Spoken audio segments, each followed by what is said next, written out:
বাংলাদেশের প্রথম ও মুসলিম বিশ্বের দ্বিতীয় নারী প্রধানমন্ত্রী বিএনপির চেয়ারপারসন বেগম খালেদা জিয়ার জানাজা শুধু দেশেই নয়, বরং সমগ্র মুসলিম বিশ্বের ইতিহাসে কোনো নারীর জানাজায় বৃহত্তম উপস্থিতির এক নতুন নজির স্থাপন করেছে। বুধবার ৩১ ডিসেম্বর বিকাল ৩টা ৩ মিনিটে জাতীয় সংসদ ভবনের দক্ষিণ প্লাজা ও মানিক মিয়া এভিনিউ জুড়ে আয়োজিত এই মহাজনসমুদ্রে প্রিয় নেত্রীকে অশ্রুসিক্ত নয়নে শেষ বিদায় জানান লাখো মানুষ। সংসদ ভবন ছাড়িয়ে কয়েক কিলোমিটার এলাকা জুড়ে মানুষের তিল ধারণের জায়গা ছিল না। ধারণা করা হচ্ছে এটি স্মরণকালের সর্ববৃহৎ জানাজা। লাল সবুজের জাতীয় পতাকায় মোড়ানো কফিনবাহী গাড়িটি বেলা 12:15টায় সংসদ ভবনের দক্ষিণ প্লাজায় পৌঁছায়। জানাজার আগে গুলশানের বাসায় মায়ের কফিনের পাশে বসে পবিত্র কোরআন তেলাওয়াত করেন তার বড় ছেলে ও দলের ভারপ্রাপ্ত চেয়ারম্যান তারেক রহমান। জানাজায় তার সঙ্গে পরিবারের অন্য সদস্যরাও উপস্থিত ছিলেন।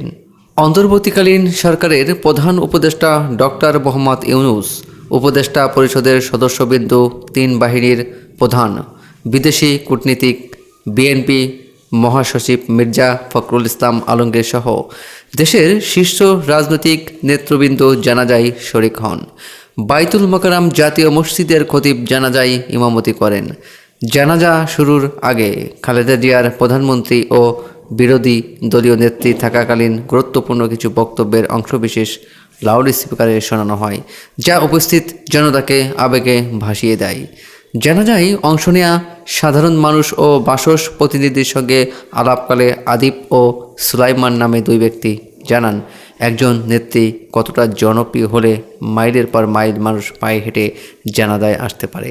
বেগম জিয়া আজ তা প্রমাণ করে গেলেন। তার ৪৫ বছরের আপোষহীন সংগ্রাম চিরদিন অনুকরণীয় হয়ে থাকবে। জানাজা সুষ্ঠুভাবে সম্পন্ন করতে রাজধানীতে ২৭ প্লাটুন বিজিবি মোতায়েন সহ নজিরবিহীন নিরাপত্তা ব্যবস্থা গ্রহণ করা হয়। উল্লেখ্য, মঙ্গলবার ৩০ ডিসেম্বর ভোর ৬টায় এভার কেয়ার হাসপাতালে ইন্তেকাল করেন এই মহিষী নেত্রী।